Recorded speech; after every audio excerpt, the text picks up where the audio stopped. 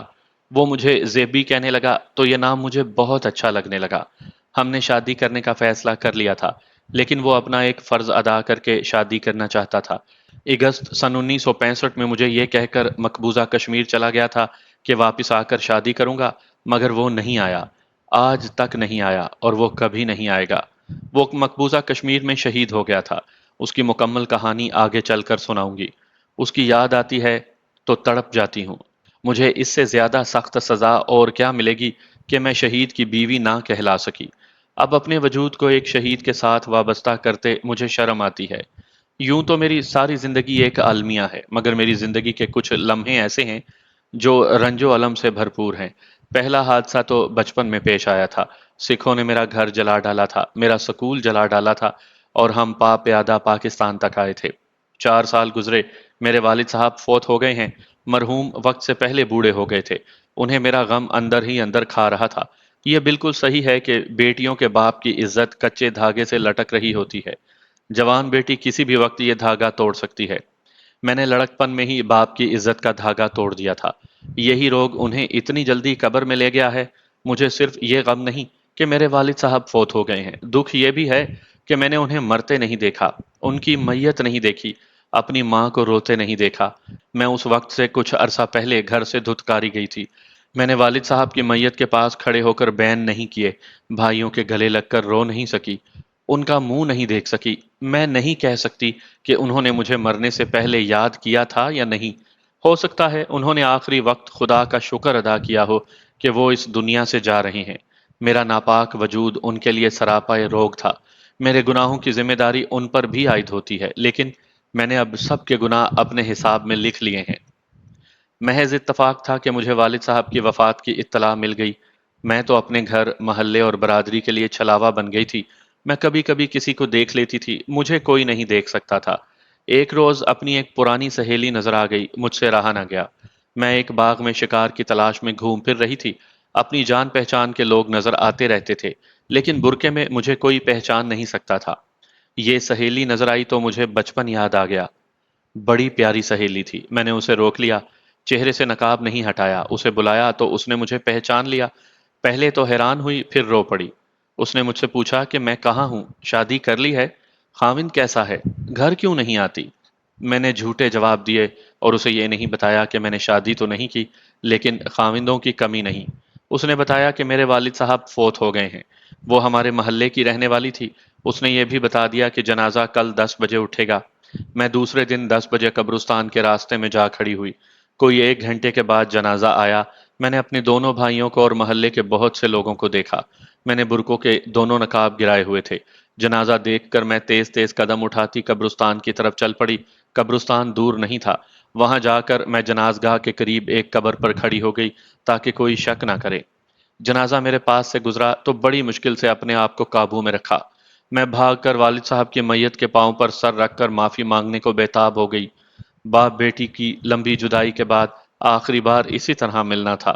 میں نے ہونٹ دانتوں تلے دبا لیے اور سینے سے اٹھتی ہوئی چیخوں کو روک لیا۔ میں اس قبر کے سرہانے بیٹھ گئی جس کے پاس میں کھڑی تھی۔ مجھے ماں یاد آ گئی۔ میری ماں بیوہ ہو گئی تھی۔ میں اجنبی قبر پر ہاتھ رکھ کر اتنا روئی کہ ہچکی بند گئی۔ مجھے گھر سے نکلے 4 5 سال گزر چکے تھے۔ میں نے اتنے عرصے بعد اپنے بھائیوں کو دیکھا تھا، اس حال میں کہ میرے ماں باپ کا جنازہ اٹھائے میرے قریب سے گزر گئے تھے۔ ذرا آگے جا کر میرے ایک بھائی نے جنازے کو کندھا دیا تو مجھے وہ وقت یاد آ گیا جب والد صاحب مرحوم مجھے کندھے پر اٹھائے پاکستان کی سرحد میں داخل ہوئے تھے۔ وہ 17 اگست 1947 کا پچھلا پہر تھا۔ اس وقت میری عمر 6.5 سال تھی۔ یہی دو بھائی ساتھ تھے، ایک کی عمر 12 سال اور دوسرے کی 16 سال تھی۔ ہندوستان کے پانی کا آخری گھونٹ پاکستان کی سرحد سے 2 3 میل دور ایک گندے جوہر سے پیا تھا۔ میں اللہ کی درگاہ کی راندی ہوئی بیسوا ہوں، آبرو باختہ ہوں۔ کہنے والے کہتے ہیں کہ مجھ جیسی بیسوا کا کوئی مذہب اور کوئی کردار نہیں ہوتا، لیکن میں اگست کے مہینے کی عظمت کو فراموش نہیں کر سکتی، اگست کے شہیدوں کو بھول نہیں سکتی جو پاکستان کے نام پر ذبح ہو گئے، زندہ جل گئے، ہجرت میں پیاسے شہید ہو گئے تھے۔ مجھے اگست کے مہینے میں اتنے یاد آتے ہیں کہ کئی کئی دن روتی رہتی ہوں۔ میری محبت بھی اگست کے مہینے میں شہید ہوئی تھی۔ میں نے اگست 1965 میں اسے اپنے ہاتھوں مقبوضہ کشمیر کے راستے پر خدا حافظ کہا تھا۔ لوگ اگست کی برسات کو رومان انگیز کہا کرتے ہیں۔ ساون کے مہینوں کو شاعروں نے عشق و محبت سے وابستہ کر رکھا ہے۔